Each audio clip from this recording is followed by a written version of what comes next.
Channel Yogita's home power.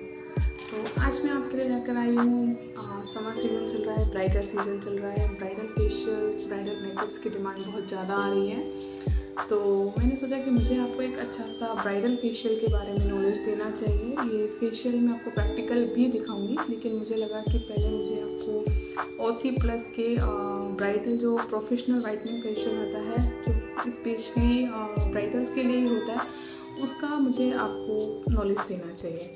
तो आज मैं आपको इस किट का रिव्यू देने वाली हूँ। इस तरीके का पैक में आपको एक पूरा फेशियल मिल जाता है। आपको ज़्यादा इसमें परेशान होने की ज़रूरत नहीं है गाइस, क्योंकि इसमें पूरे इंस्ट्रक्शंस दिए हुए होते हैं। कोई बिगनर भी चाहे तो इस फेशियल को कर सकता है, बट शर्त ये होती है कि आपको मसाजिंग्स बहुत अच्छे से आती हो, क्योंकि फेशियल में हमेशा इम्पोर्टेंस मसाज का ही होता है। तो इस तरीके का एक पैक मेरे पास आया था, जिसमें मुझे ब्राइडल फेशियल करना था और मैंने अमेज़ोन से ये परचेज किया है। अगर आप कहेंगे तो मैं आपको इसका लिंक भी दे दूँगी। तो इस तरीके से ये पैक आया था और इस पैक के अंदर मुझे पूरे 10 जो है चीज़ें मिली हैं जो कि मुझे फेशियल में यूज़ करनी है, और इसके इंस्ट्रक्शन भी मुझे बहुत अच्छे से मिले हैं। किसी को प्रॉब्लम हो तो वो इस तरह से अपने इंस्ट्रक्शन देख करके इसमें ये काम कर सकता है। आपको ये इंस्ट्रक्शन दिखा दिए जाएंगे और इसमें आराम से आप देख करके कर सकते हैं। तो सबसे पहला गाइस इसमें आता है हमारे पास क्लींजिंग मिल्क। ये है क्लींजिंग मिल्क, आप देख सकते हैं इस तरीके का फॉर्म आया है मेरे पास। ये है क्लींजिंग मिल्क। क्लींजिंग मिल्क सबसे पहले हमें 2 से 3 मिनट के लिए या खींच करके 5 मिनट के लिए फेशियल के स्टार्टिंग में पहले हमें क्लाइंट का फेशियल जो होता है अच्छे से वॉश करवा लेना होता है, और उसके बाद हमें लेना होगा क्लींजिंग।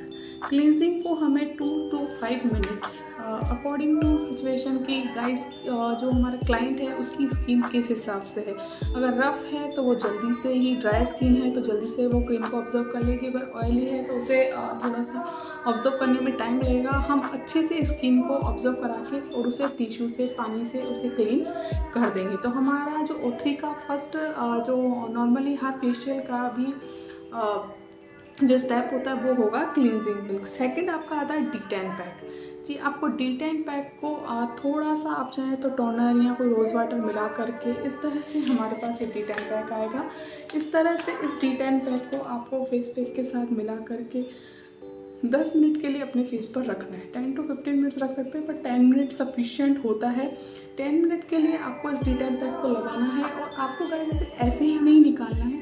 हल्का सा रोज़ वाटर के साथ या टोनर के साथ या अच्छे से पानी के साथ आपको इसका जो होता है D10 पैक को बाहर निकालना है। बाहर निकालने के बाद थर्ड हमारा आएगा वाइटनिंग टॉनिक, जो कि इस तरीके के फॉर्म में आएगा टॉनिक। इस टॉनिक को हमें लेना है और 2 से 3 मिनट तक अपने फेस पर इसकी बहुत अच्छे से मसाज करनी है और अपने चेहरे पर से अच्छे से ऑब्जर्व करना है। इसका हमारे चेहरे पर ऑब्जर्व होना बहुत ज़रूरी होता है, और इसके बाद हमें हमारे फेस को टिश्यू से क्लीन नहीं करना है। टिश्यू से बिल्कुल भी गाइस हमें इसे क्लीन नहीं करना है, हमें इसे ऐसे ही छोड़ देना है। उसके ऊपर हम फोर्थ में लेंगे वाइटनिंग मसाज क्रीम, जो कि सबसे ज़्यादा इम्पॉर्टेंट है। इसकी हमें मसाज करनी है 15 से लेकर 20 मिनट तक। 20 मिनट तक भी आप हो सके तो अच्छे से कीजिए। फेस लिफ्टिंग कीजिए। फेस लिफ्टिंग हम एज जिनकी ज़्यादा होती है उनकी करते हैं। तो हमें 4th स्टेप इस तरह से कंप्लीट करना है। 5 स्टेप में आएगा हमारा मसाज सीरम। ये वाइटनिंग मसाज सीरम आएगा। इस वाइटनिंग मसाज सीरम को हमें लेना है और 5 मिनट के लिए 2 से 3 मिनट लेंगे। मैंने आपको बताया कि अगर किसी की ड्राई स्किन है तो हमें 5 मिनट के लिए भी इस वाइटनिंग मसाज सीरम को अच्छे से अपने फेस पर ऑब्जर्व कराना है। 6 हमारे पास आएगा इस तरीके का facial power mask gel. Power mask gel आएगा, ये जेल फॉर्म में आएगा।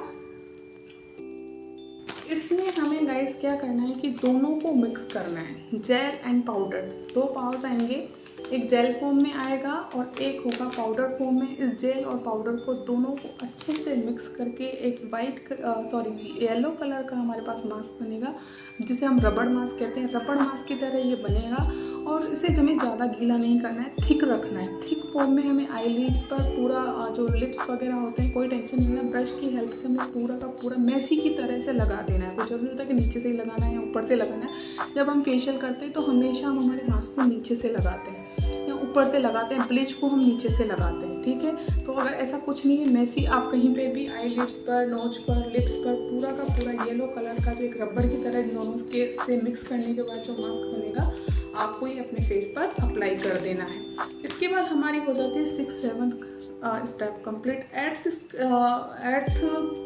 स्टेप्स में आएगा आपका आर्गन सीरम। इस तरीके का ये एक सीरम होगा। इस सीरम को भी इस मास्क को हटाने के बाद हमें वाटर से इसे क्लीन नहीं करना है, सिर्फ इसे ऐसे ही खींचकर रबड़ की तरफ 10 मिनट बाद हमें इसे हटा देना है और इसके बाद 5 मिनट के लिए हमें इस पर सीरम अप्लाई करना है, ठीक है। सीरम अप्लाई करने के बाद ये हमारी 8th स्टेप कंप्लीट हो चुकी है। इंपॉर्टेंट स्टेप थी 4th स्टेप, वैसे सारे ही इंपॉर्टेंट है लेकिन 4th ज़्यादा इंपॉर्टेंट थी क्योंकि वो उसमें हमें 15 से 20 मिनट के लिए मसाज करनी थी जो कि हमारे फेस के लिए ज़रूरी थी। इसके बाद 9th स्टेप आती है आर्बुशन पाउडर। जी हाँ, आर्बुशन पाउडर के लिए हमें क्या करना है, इसे हमें टोनर के साथ मिक्स करके या पानी के साथ मिक्स करके, मैं गुलाब जल या टोनर के साथ ही जाती हूँ गाइस, तो इसके साथ मिक्स करके आपका एक वाइट कलर का रबड़ मास्क बनेगा। ये भी एक रबड़ मास्क होगा। इसे आप 10 मिनट के लिए अपने फेस पर अप्लाई कीजिए। 10 मिनट के लिए इसे फेस पर अप्लाई करके अच्छे से 10 मिनट के बाद इसे निकाल लीजिए और आपको इसमें भी किसी टिश्यू से या वाइप से क्लीन करने की ज़रूरत नहीं, इसे ऐसे ही रहने दीजिए। और 10th स्टेप में आप में आती है whitening cream. SPF whitening cream होती है जो कि हमें अच्छे से जैसे हम मॉइस्चराइज़र बोलते हैं ना कि हम फेशियल के बाद एक अच्छा सा मॉइस्चराइज़र या अच्छी सी क्रीम या लोशन अपने फेस पर अप्लाई करें, तो वो इसी में दी हुई होती है। 10th स्टेप में हमें 2 से 3 मिनट अच्छे से इसको अप्लाई करना होता है इस मास्क के बाद में, वाइट वाले इस मास्क के बाद में, ठीक है। 2 मास्क हमें इसमें लगाने होते हैं, बाकी सीरम्स यूज़ करने होते हैं। टाइम में हमें मैंने आपको बता दिया है SPF 30 सीरम आएगा, उसे हमें वाइटनिंग क्रीम आएगी, उसे हमें अच्छे से अपने फेस पर अप्लाई कर लेना है और अच्छे से अपने फेस पर अब्जॉर्व करवाना है। ऐसे नहीं कि बस हाँ लगाया और छोड़ दिया, ऐसा नहीं। और वाइप से हमें बिल्कुल क्लीन नहीं करना है, हमें हमारे इस फेस को ऐसे ही छोड़ देना है। आप देखेंगे कि 2 या 2.5 घंटे के इस फेशियल के बाद आपको अपने चेहरे पर कितना अच्छा चेंजिंग रिजल्ट मिलता है। जी गाइस, तो अगर आपको मेरा ये फेशियल प्रोसेसिंग समझ में आया, ये मैं प्रैक्टिकल भी बहुत जल्दी देने वाली हूँ। 1-2 दिन के अंदर ये आपके पास प्रैक्टिकल वीडियो भी आ जाएगी। लेकिन अगर आपको मेरी, कई लोगों को ये समझ में नहीं आता है कि कितनी देर के लिए किस तरह से किस प्रोसेस से यूज़ करना है, तो मुझे लगा कि आज मेरे को आपको इस फेशियल का पूरा रिव्यू देना चाहिए, पूरी प्रोसेसिंग बतानी चाहिए। अगर आपको मेरी ये प्रोसेसिंग पसंद आई है तो please like my channel and subscribe my channel. Thank you.